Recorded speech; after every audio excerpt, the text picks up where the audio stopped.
Hi friends, எல்லாருக்கும் வணக்கம். Welcome to our channel. பாத்தீங்கன்னா மார்னிங் ஆகுது.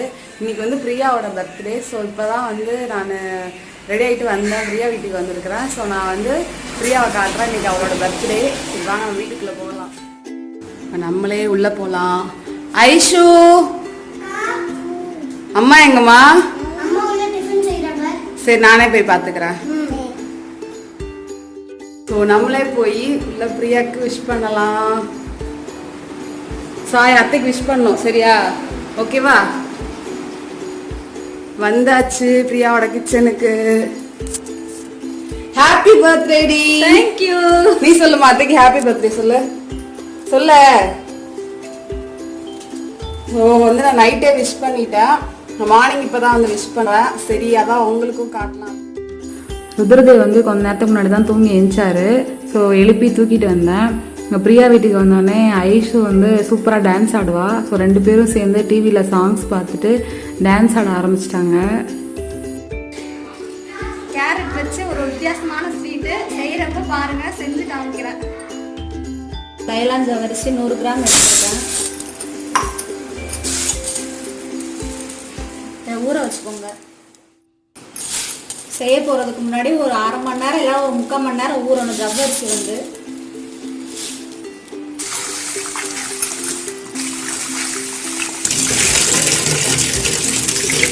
இது மாதிரி நிறைய தண்ணி ஊற்றி ஊற வச்சிருங்க ஒரு அரை மணி நேரம். கேரட் இந்த மாதிரி சீவிக்கலாம். கேரட் வச்சு தான் ஸ்வீட் செய்ய போகிறோம். இந்த மாதிரி 2 ஷேப் இருக்கும். கொஞ்சம் சின்னதாக இது பண்ணுறது, பெருசாக இருக்குது. நான் பெருசாக இருக்கிறதுல தான் அந்த மாதிரி துருவிக்கிறோம். அடுப்பு ஆன் பண்ணியாச்சு. நெய் ஊற்றிக்கிறேன்.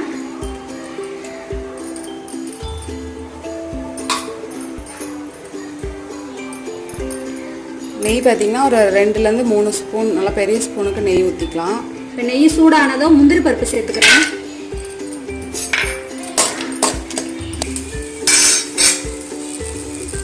ஓரளவுக்கு முந்திரி வந்து சாந்து வந்துருச்சு. இப்போ வந்து திராட்சை சேர்த்துக்கலாம் கூட. அடுப்பை சிம் பண்ணிக்கலாம். அப்போ தான் வந்து கறிஞ்சிடாது. இப்போ இது வந்து எடுத்து வச்சலாம். இது வந்து செஞ்சதுக்கப்புறம் தான் எல்லாம் கிளாஸில் சேர்க்க போகிறோம். 2 ஸ்பூன் வந்து சேமியா எடுத்திருக்கேன். அது வந்து நெய்யிலே சேர்த்துக்கலாம். இது வந்து நம்ம பாயாசம் செய்கிறதுக்குன்னு இருக்கோம், அந்த சேமியா. அது வந்து ஓரளவுக்கு வறுபட்டுருச்சு. இப்போ வந்து துருவி வச்ச கேரட் வந்து சேர்த்துக்கிறேன். இது வந்து ஒரு 200 கிராம் இருக்கும். இந்த மாதிரி கொஞ்சம் பெருசாகவே துருவிக்கோங்க. ரொம்ப மெல்லிசாக துருவ வேணாம், ஏன்னா ரொம்ப குழஞ்சு போயிடும் நம்ம செய்கிறப்போ. நெய் பத்தலைன்னா கூட கூட 1 ஸ்பூன் சேர்த்து நல்லா வதக்கி விட்டுக்கோங்க. கொஞ்சம் ஓரளவுக்கு சுருளை வதங்கணும். வதங்கினதுக்கப்புறம் நம்ம ஊற வச்சுருக்க ஜவ்வரிசியை சேர்த்துக்கலாம். பச்சை ஸ்மெல் வந்து நல்லா போயிடுச்சு. இப்போ வந்து கூட ஜவ்வரிசி சேர்த்துக்கலாம். நல்லா சுருளை வதங்கிட்டு அதுக்கப்புறமா ஜவ்வரிசி சேர்க்கணும். அரை மணி நேரம் ஊற வச்சுருக்கேன். இப்போ கூட வந்து இந்த ஜவ்வரிசியை சேர்த்துக்கலாம்.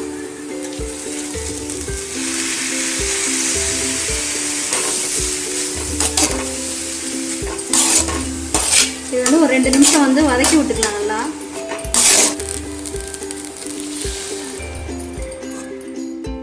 இந்த கிளாஸுக்கு 2 கிளாஸ், 1 கிளாஸ் ஜவ்வரிசி எடுத்தேன். இப்போ 2 டம்ளர் பால் சேர்த்துக்கலாம். இப்போ நம்ம அந்த கேரட்டு இந்த ஜவ்வரிசி போட்டதுக்கப்புறமா ஒரு 2 நிமிஷம் லைட்டாக வதக்கிட்டு நம்ம இது வந்து காய்ச்சி ஆற வச்ச பால், பசும்பால் இல்லை பேக்கெட் பால் எதை வேணால் எடுத்துக்கலாம். ஸோ இந்த பாலை வந்து நம்ம ஜவ்வரிசி 1 பங்கு எடுத்தனால 1க்கு 2 பங்கு பால் ஆட் பண்ணுறோம். அதாவது அதே அளவில் 2 கிளாஸ் பால் சேர்த்துருக்கோம். ஸோ இது நல்லா வந்து குக் ஆகட்டும். இப்போ நம்ம ஒரு பிஞ்சு சால்ட் ஆட் பண்ணியிருக்கோம். ஸ்வீட் செய்கிறப்ப எப்பயுமே சால்ட் சேர்த்தா கொஞ்சம் ஸ்வீட் தூக்கி கொடுக்கும். அதனால் லைட்டாக சால்ட் 1 பிஞ்சு. நெக்ஸ்ட்டு பார்த்தீங்கன்னா ஃபுட் கலரு. இது பார்த்தீங்கன்னா orange red food colour. So நம்ம சேர்க்குறப்ப கலர் நல்லாயிருக்கும். ஸோ அதையும் சேர்த்துட்டு நம்ம மிக்ஸ் பண்ணிக்கலாம். தேவையான அளவு ஃபுட் கலர் சேர்த்தாச்சு. இப்போ சேர்த்ததுக்கப்புறமா இந்த மாதிரி நல்லா கிளறி விட்டுக்கோங்க. இந்த பால்லே வந்து இது நல்லா வந்து வெந்துடணும். இப்போ பார்த்திங்கன்னா நல்லாவே குக் ஆகிடுச்சு.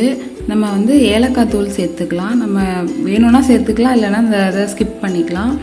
ஸோ நாங்கள் ஒரு 3 ஏலக்காய் வந்து பொடி பண்ணி சேர்த்துக்கிட்டோம். ஏலக்காய் சேர்த்ததுக்கப்புறமா சர்க்கரை தான் சேர்க்க போகிறோம். நம்ம முன்னாடி வந்து பால் சேர்த்து வேக வச்சோம். அது வந்து 2 கிளாஸ் பால் தான் அதுக்கு கரெக்டான அளவு. 1 கிளாஸ் ஜவ்வரிசிக்கு 2 கிளாஸ் பால். நம்ம அதிகமாக ஊற்றினோம்னா அது ரொம்ப குழஞ்சிடும். ஜவ்வரிசி பார்த்திங்கன்னா குழஞ்சிடவும் கூடாது, அதே சமயம் வேகாமல் இருக்கக்கூடாது. ஸோ கரெக்டான பதத்தில் இருக்கணும். அதுக்கப்புறம் நம்ம ஏலக்காய் சேர்த்துட்டு சர்க்கரை சேர்த்துக்கிட்டோம். சர்க்கரை பார்த்திங்கன்னா 2 பங்கு எடுத்துக்கிட்டோம். 1 பங்கு ஜவ்வரிசிக்கு 2 பங்கு சர்க்கரை. சர்க்கரை நம்ம சேர்த்ததுக்கப்புறமா அடுப்பை சிம் பண்ணிட்டு இந்த மாதிரி கிளறி விட்டுக்கலாம். இதுக்கு வந்து இனிப்பு கொஞ்சம் அதிகமாக தான் இருக்கும். ஸோ இது கேசரி மாதிரி இருக்காது, அல்வா மாதிரி இருக்காது, ரொம்பவே டிஃப்ரெண்ட்டாக இருக்கும். பார்த்திங்கன்னா நல்லாவே அது மெல்ட் ஆகிடுச்சு. ஸோ இந்த பதத்தில் இருந்தால் போதும். இப்போ வந்து நம்ம ஏற்கனவே வறுத்து வச்சுருக்கிற முந்திரியும் திராட்சையும் சேர்த்துக்கலாம். சேர்த்துட்டு இந்த மாதிரி மிக்ஸ் பண்ணிக்கலாம். ஸோ இந்த ஸ்டேஜில் நம்ம ஆஃப் பண்ணிக்கலாம். சூப்பரான கேரட் ஸ்வீட் ரெடி ஆயிடுச்சு. நீங்களும் கட்டாயமாக ட்ரை பண்ணி பாருங்கள். இதில் ஃபுட் கலர் சேர்த்துருந்தோம், நீங்கள் வேணான்னா ஸ்கிப் பண்ணிக்கலாம். நீங்களும் இந்த டிஃப்ரெண்ட்டான ஸ்வீட்டை செஞ்சு பாருங்கள். ரொம்பவே டிஃப்ரெண்ட்டாக சூப்பராக இருக்கும். கொஞ்சம் செஞ்சாலே போதும், சூப்பராக இருக்கும். உங்களுக்கு பிடிச்சிருந்ததுன்னா லைக் பண்ணிவிட்டு உங்கள் ஃப்ரெண்ட்ஸ் அண்ட் ஃபேமிலி கூட ஷேர் பண்ணிக்கோங்க. ஸோ பார்க்கவே சூப்பராக இருந்தது. இதில் இருக்க ஜவ்வரிசி அந்த கேரட்டு எல்லாமே வந்து சேர்ந்து வரும்போது அந்த டேஸ்ட் ரொம்பவே சூப்பராக இருக்கும். ஸ்வீட் செஞ்சு முடிச்சாச்சு. நெக்ஸ்ட் வந்து பிரேக்ஃபாஸ்ட்டுக்கு பூரியும் அதுக்கு காம்பினேஷன் பார்த்திங்கன்னா உருளைக்கிழங்கு கொண்டைக்கடலை வச்சு ஒரு கிரேவி செய்ய போகிறோம். கிளைமேட் வந்து மழை வர மாதிரி இருந்தது. இப்போ வந்து கிரேவி செய்கிறதுக்கு உருளைக்கிழங்கும் கொண்டைக்கல்லையும் எடுத்திருக்கோம். இது குக்கரில் வந்து விசில் வச்சு எடுக்க போகிறோம். பூரி வந்து இந்த கிரேவி ரொம்பவே சூப்பராக இருக்கும். உருளைக்கிழங்கு 2 எடுத்துகிட்டு தோல் சீவி இந்த மாதிரி பெரிய பெரிய பீஸாக கட் பண்ணியிருக்கிறேன். கொண்டைக்கல்லை வந்து 100 கிராம் நைட்டே வந்து தண்ணியில் ஊற வச்சாச்சு. ஸோ 2யுமே சேர்த்து இப்போ குக்கரில் 4 விசில் வச்சு எடுத்துக்கலாம்.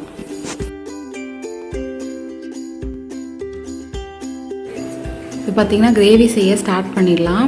அதுக்கு பார்த்திங்கன்னா நம்ம தேவையான அளவு எண்ணெய் ஊற்றிக்கலாம். கடாயில் எண்ணெய் சேர்த்ததுக்கப்புறமா ஒரு பிரிஞ்சி இலை, 2 கிராம்பு, ஒரு பட்டை, அன்னாசி பூ தாளிச்சிட்டு கூடவே வந்து 1 ஸ்பூன் சோம்பு சேர்த்துக்கலாம். அது எல்லாமே பொரிஞ்சதுக்கப்புறமா ஒரு 2 பெரிய வெங்காயம் பொடி பொடியாக கட் பண்ணது, பச்சை மிளகாய், கருவேப்பிலை எல்லாமே சேர்த்து உப்பு சேர்த்து வதக்கிக்கலாம். ஸோ இது நல்லா வதங்கினதுக்கப்புறமா 2 ஸ்பூன் இஞ்சி பூண்டு பேஸ்ட்டு சேர்த்துக்கலாம். ஸோ அது வதங்கினதுக்கப்புறமா 2 பெரிய தக்காளி கட் பண்ணி அதையும் அது கூட சேர்த்து வதக்கிக்கலாம். இப்போ இது எல்லாமே நல்லா வதங்கிடுச்சு. நம்ம விசில் வச்சு எடுத்துருக்கிற கொண்டைக்கல்லையும் உருளைக்கிழங்கையும் கூட சேர்த்துட்டு கூடவே வந்து மஞ்சள்தூள் 1 ஸ்பூன், தனி மிளகாத்தூள் 2 ஸ்பூன், மல்லித்தூள் 1 ஸ்பூன், கரம் மசாலா 2 ஸ்பூன் சேர்த்து நம்ம நல்லா கிளறி விட்டுக்கலாம். ஸோ அது பச்சை வாசனை போனதுக்கப்புறமா தேவையான அளவு தண்ணி சேர்த்து நல்லா மிக்ஸ் பண்ணிக்கலாம். ஸோ இதுக்கு தேவையான உப்பு சேர்த்துக்கலாம். இப்போ மூடி போட்டு கொதிக்க வச்சு எடுத்துக்கலாம். ஸோ பார்த்திங்கன்னா ஒரு 5 to 10 மினிட்ஸ் ஆயிடுச்சு. திறந்து பார்த்தாச்சு. இந்த மாதிரி நல்லா கொதிச்சு வந்துருச்சு. இப்போ நல்லாவே குக் ஆகிடுச்சு. நம்ம தண்ணி மட்டும் தேவையான அளவு சேர்த்துக்கலாம். இப்போ ஃபைனலாக கொத்தமல்லி சேர்த்துட்டு அடுப்பை ஆஃப் பண்ணிக்கலாம். சூப்பரான ஈஸியான பொட்டேட்டோ சன்னா கிரேவி ரெடி ஆகிடுச்சு. ஸோ நெக்ஸ்ட்டு பூரி போட்டு எடுத்துக்கலாம். நாங்கள் பூரிக்கு வந்து கோதுமை மாவு பிசையும் போதே கூட வந்து 2 ஸ்பூன் ரவையும் 2 ஸ்பூன் மைதா சேர்த்துக்கிட்டோம். ஸோ அப்படி சேர்த்து நல்லா பிசைஞ்சிங்கன்னா பூரி இந்த மாதிரி உப்பலாக வரும். ஸோ இதுதான் எங்களோட breakfast. Carrot sweet, puri, chana masala. இந்த காம்பினேஷன் நீங்களும் வந்து ஒரு பிரேக்ஃபாஸ்ட்டு காம்போவாக செஞ்சு பாருங்கள்.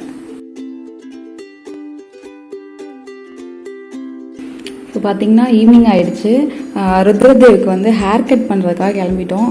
இப்போ இந்த லாக்டவுன் டைமில் ஹேர் கட் பண்ணல. ஸோ அவன் வீட்டில் எங்களை பண்ணுறதுக்கு அலோவ் பண்ணல. ஸோ அதனால தான் சலூன் போயிட்டு ஹேர் கட் பண்ணலான்னு கிளம்பியாச்சு. ஸோ ஹேர் கட் பண்ண வந்தாச்சு. இதுதான் ஃபஸ்ட்டு டைம். இதுக்கு முன்னாடி ஒரு 2-3 தடவை ஹேர் கட் பண்ணியிருக்கோம். ரொம்ப வந்து அடம் பிடிச்சி இந்த ஹேர் கட் பண்ணுறவங்களே டென்ஷன் ஆக்கிடுவான். இந்த தடவை என்னன்னு தெரில, அவ்வளோ அமைதியாக சூப்பராக கோஆப்ரேட் பண்ணான். ஸ்டார்டிங்கில் கொஞ்சம் அலறமாக தான் இருந்தான். அதுக்கப்புறம் மிரரில் அவன் முகத்தை பார்த்துட்டு அவனே காம் ஆகிட்டான். ஹேர் அதிகமாக இருந்ததுனால அவனுக்கு வந்து அது பிடிக்கல. ஸோ டிஸ்டர்பன்ஸாக இருந்ததுனால ஹேர் கட் பண்ணதுக்கு என்னமோ இந்த தடவை அலோவ் பண்ணிட்டான். க்ரீன் டென்ஸ் தான் வந்திருந்தோம். ஸோ இங்கே ஸ்டார்டிங்கில் சானிடைசர்லாம் யூஸ் பண்ணதுக்கப்புறம் தான் அலோவ் பண்ணாங்க. நாங்கள் வந்தப்போ அவ்வளோக்கா யாருமே இல்லை. நாங்கள் சொல்லப்போனால் நாங்கள் மட்டும் தான் இருந்தோம். ஸோ அவங்க எல்லாமே ஸ்டெர்லைஸ் பண்ணி தான் யூஸ் பண்ணுறாங்க. இந்த மாதிரி ரொம்பவே ஹைஜீனிக்காக தான் இருந்தது. ஸோ அதனால தான் வந்து பயம் இல்லாமல் ஹேர் கட் பண்ணி கூட்டிகிட்டு வந்தோம். ஸோ ஃபுல்லாகவே இந்த மாதிரி தான் அமைதியாக இருந்தான்.